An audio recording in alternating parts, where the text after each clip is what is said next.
ഇന്നത്തെ ഈ ഒരു ഒറ്റ എപ്പിസോഡ് മതി അനീഷിന് ഷാനവാസിനോട് എത്രമാത്രം സ്നേഹമാണ് ഉള്ളിലുള്ളത് എന്ന് അറിയുവാൻ.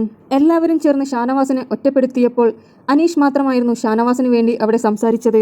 നെവിനിൽ നിന്ന് തനിക്കൊരു ദുരനുഭവം ഉണ്ടെന്ന് തുറന്നു പറഞ്ഞ ഷാനവാസിനെ മറ്റുള്ള എല്ലാ ഹൗസ്മേറ്റ്സും ഒറ്റപ്പെടുത്തിയപ്പോൾ അനീഷ് എണീറ്റ് നിന്ന് പറഞ്ഞു, എന്റെ സുഹൃത്തിന് ഇതുപോലൊരു ദുരനുഭവം ഉണ്ടായതുകൊണ്ടാണ് അവൻ അത് തുറന്നു പറഞ്ഞത്.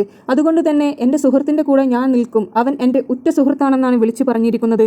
ഇത്രയും വലിയൊരു പ്ലാറ്റ്ഫോമിൽ ഷാനവാസിന് നുണ പറയേണ്ട യാതൊരുവിധ ആവശ്യവുമില്ല എന്നാണ് അനീഷ് പറയുന്നത്. അതുകൊണ്ട് തന്നെ ഞാൻ എന്റെ ഉറ്റ സുഹൃത്തിന് വേണ്ടി സംസാരിക്കും. അവന്റെ ശബ്ദമായി ഞാൻ മാറുമെന്നാണ് അനീഷ് പറഞ്ഞിരിക്കുന്നത്. മറ്റുള്ള ഹൗസ്മേറ്റ്സ് പറഞ്ഞു, അപ്പോൾ നെവിൻ ഈ പറയുന്നത് കള്ളമാണെന്ന് പറയാൻ തന്റെ കയ്യിൽ വല്ല പ്രൂഫുമുണ്ടോ എന്ന് ചോദിച്ചു.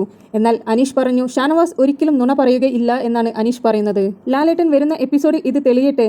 ഇനി ഷാനവാസിന്റെ ഭാഗത്താണ് തെറ്റെങ്കിൽ ഏറ്റവും അധികം അദ്ദേഹത്തെ വെറുക്കുവാനും ചോദ്യം ചെയ്യുവാനും പോകുന്നത് ഞാൻ തന്നെയായിരിക്കും. ഷാനവാസ് എന്റെ വിശ്വാസത്തെ കളങ്കപ്പെടുത്തില്ല എന്നുള്ളതാണ് എന്റെ ഏറ്റവും വലിയ വിശ്വാസം. അതുകൊണ്ട് തന്നെ സത്യം തെളിയുന്നവരെ ഞാൻ എന്റെ ഉറ്റ സുഹൃത്തിന് വേണ്ടി സംസാരിക്കും. ലാലേട്ടൻ വരട്ടെ, എന്നിട്ട് നമുക്ക് ഇതിനെക്കുറിച്ച് തീരുമാനിക്കാമെന്നാണ് അനീഷ് പറഞ്ഞിരിക്കുന്നത്.